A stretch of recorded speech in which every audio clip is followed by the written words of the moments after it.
Қазір мен сіздерге мынандай міне жанында тұрғандағыдай көйлектің алдыңғы жаңағы үшбұрышын былай складкасын қалай істеуін көрсетемін. Мұқият соңына шейін қарасаңыздар, өте түсінікті.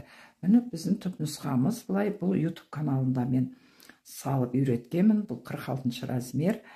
Көрсеңіздер болады. Одан кейін біз мынау мойнын кесеміз. Мына 1,5 сантиметр алдық мына жерді. Оны да кесіп тастаймыз. Міне кесіп алдық. Енді мына жағында осылай кесіп аламыз.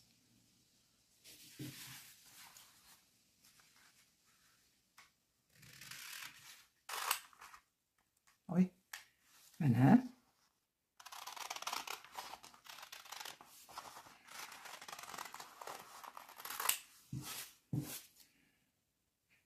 Мына боковойы. Ана сызықтан біз тігеміз. Мынау бізде 1 сантиметр запасы. Енді мені қарап тұрсаңыз, осылай әдемі шықты. Енді бізге мына жерден қосамыз. Міне мынау тура ортадағыда, орта сызығымыздан мына көкіректің ұшына сызып қосамыз бүйтіп, міне қосып алдық. Енді бұл жерді ашу үшін бізге мынау выточканы жапсақ, осы не ашылады. Бұл выточканы арақашықтығы 2 сантиметрден болды. Қазір осыны салып қырқып көреміз. Міне.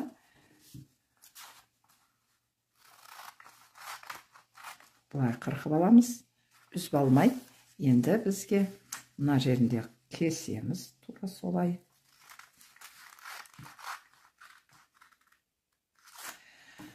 Міне кесіп алдым. Енді ашып көрсетейін. Міне ашқанда осылай тұр.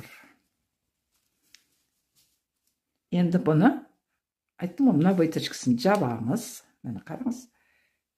Мына сызықтың үстіне толығымен қойып, осылай жауып аламыз. Бұл жерді мен әзір клейлеп қояйын. Ажырап кетпеу үшін. И мына жағында тура солай жабамыз. Міне, екі жағы бірдей ашық болды.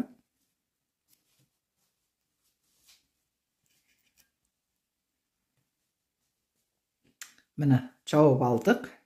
Енді бізге жауып алғаннан кейін мына орталықты, мына жерді біз 6 сантиметрдей түсіреміз. Міне. Одан да көп түсірулеріңізге болады. Бұлай қарайда ашамыз бүйтіп, міне. Тура болса жақсы қайта. Міне мен туралап алдым. Көрдіңіздер, жақсы неле болып қалды. Қазір қайта сызайын. Бірдей қашықтықта болу керек.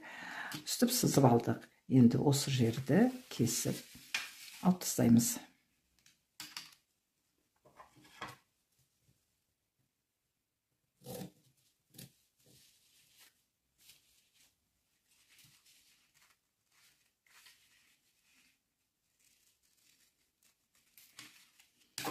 Міне кесіп алдық. Бізде мына складканы былай қойған кезде, міне былай складкамыз былай қоямыз ғой. Міне қараңыз, қойған кезде осы жеріміз әдемі ромбик болып тұрады. Мынау бізде шұңқырлау, ол көкірегіміз. Енді осыны, осы лекалды біз мынандай мата, көк матаға салып көреміз. Менікі көк мата емес. Мен неге салып отырмын? Дәптердің парағы, бұл көбірек көрініп тұрсын деп әтеге істеп отырмын.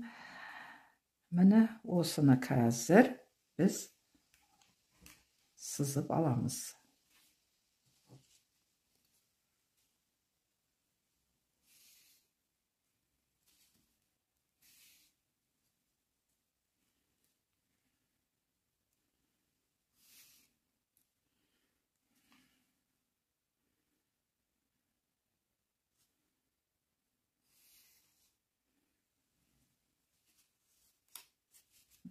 Түсіма деп көріп атырым, түсіпті. Енді мына алдында солай сызып аламыз. Міне.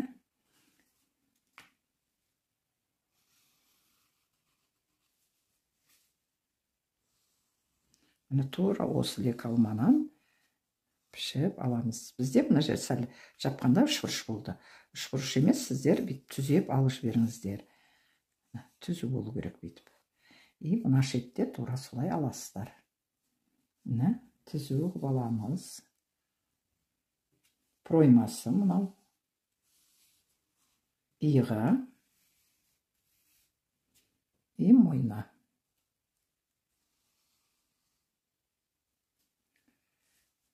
Мына жер сызылмай қапты. Енді алып тастап көреміз. Осындай шықты. Мына жерде қағазға тиіп сызылмай қапты. Біз бұны да сызып аламыз. Міне сызып алдық, бәрі әдемі болып тұр. Енді бір жерде сіздерге көрсететінім, қазір мынаяқтың бәрін қырқып алу керек. Біз бүйтіп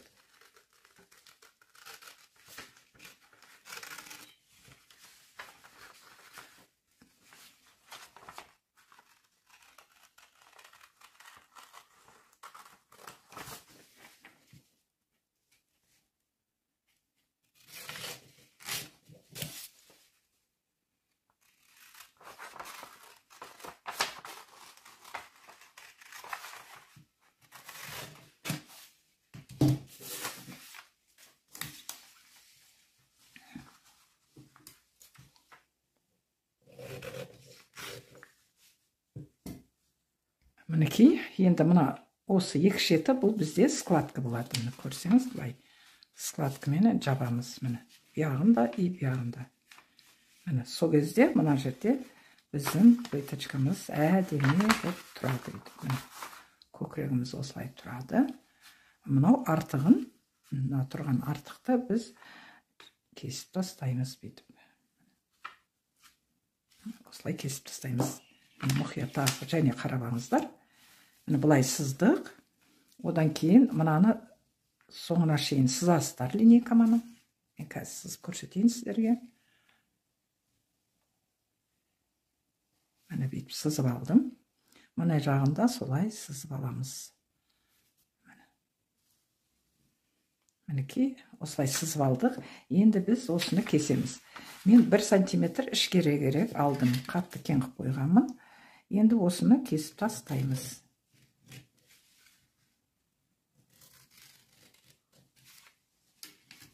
Міне кестім.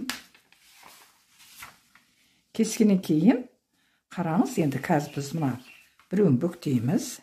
Екіншісінде бүктеп осы жерге бекітеміз. Бұл жерде қазір мен скотчпен бекітіп қоямын. Міне бекітіп алдық. Сонда көйлегіміз тура мына сіздер көргендегідей, мына жері көкірегі әдемі болып тұр. Осылай пішіп аласыздар. Тіккен кезде, тігер кезде біз мына жерден аптачкасын бірінші тігіп аламыз. Қазір ашып көрсетейін. Міне, мына жерге біз аптачка тігіп аламыз. Мына жерден сызып алайық, аптачкасын бұлай қойып сызып аламыз. Міне мен аптачкасын сызып алып, осы жерді тігеміз. Міне. Аптачкасын осылай жалпақтау ала берсеңіздер болады. Бұл жаңағы алдыңғы бұрышының астары дейміз ба, аптачка деген сол астыңғы несі ғой. Енді бұны осылай кесіп аламыз деп.